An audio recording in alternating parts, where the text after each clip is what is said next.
est quasiment 3 fois plus grand que la Suisse. C'est le plus grand lac de l'Afrique. Et puis j'étais un peu naïf. Lac Victoria, je suis coulé. Il faisait une tempête d'enfer, des vagues à 2 mètres. L'explorateur Henry Morton Stanley au 19e siècle avait déjà décrit toutes ces difficultés pour naviguer sur le lac Victoria à cause du vent et des vagues. Plus récemment, l'explorateur Mike Horn, lors de son tour du monde le long de l'équateur, avait également éprouvé pas mal de difficultés pour naviguer sur ce lac qui est donc immense et qui fonctionne comme une petite mer. Je suis ici sur le lac Victoria en Ouganda à la recherche de spots de surf.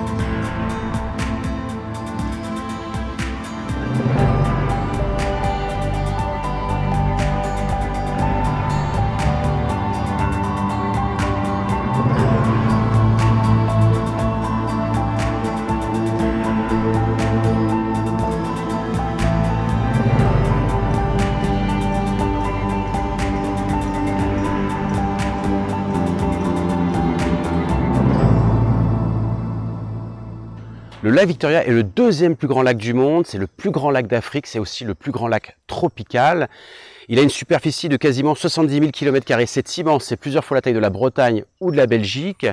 Il est entouré par 3 pays, donc le Kenya, la Tanzanie et l'Ouganda, là où je me situe. Sa longueur maximale est de 350 km et selon mes calculs, c'est un fetch qui est suffisant pour produire de la houle. Le fetch, c'est la distance sur laquelle souffle le vent qui souffle au mois de juin, au mois de juillet et au mois d'août dans cette région pour produire de la houle et donc peut-être de petites vagues.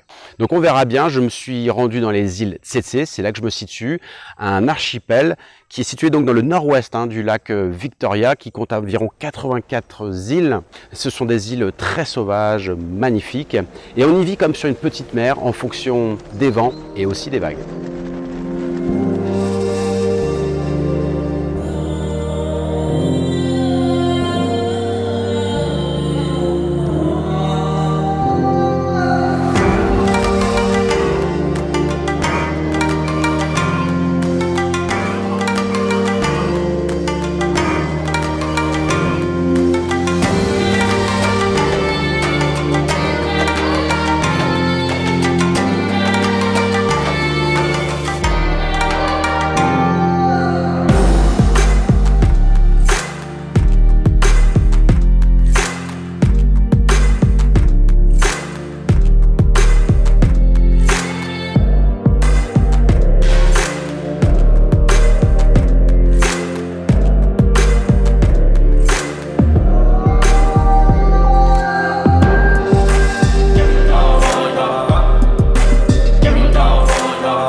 Alors pour ce trip, j'ai décidé de prendre une grosse planche en mousse.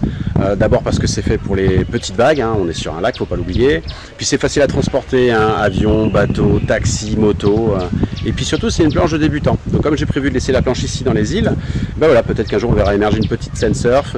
Et qui sait, peut-être dans 20 ou 30 ans, l'Ouganda aura une équipe de surf aux Jeux Olympiques.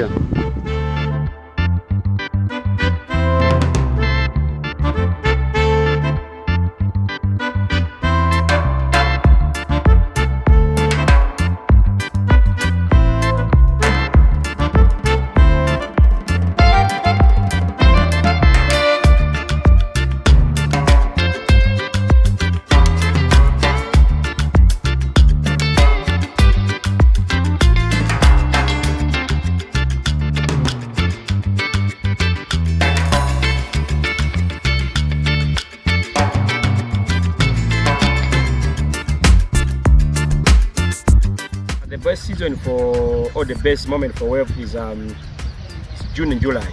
That's why it's totally dry in Uganda, and that's why we get big waves coming from south of Uganda. That's from Tanzanian side, and that is really come towards Uganda, and that's the best time.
Voilà, le vent est tombé, le Victoria est redevenu un lac, c'est vraiment paisible, l'endroit est vraiment formidable. En tout cas, voilà, une mission réussie, les vagues étaient modestes, mais c'est tellement spécial de surfer sur un lac en Afrique. Ce sont de petites vagues, mais sûrement les spots de surf les plus isolés, les plus paumés d'Afrique. Et voilà, ça prouve que l'Afrique reste encore un gigantesque territoire d'exploration.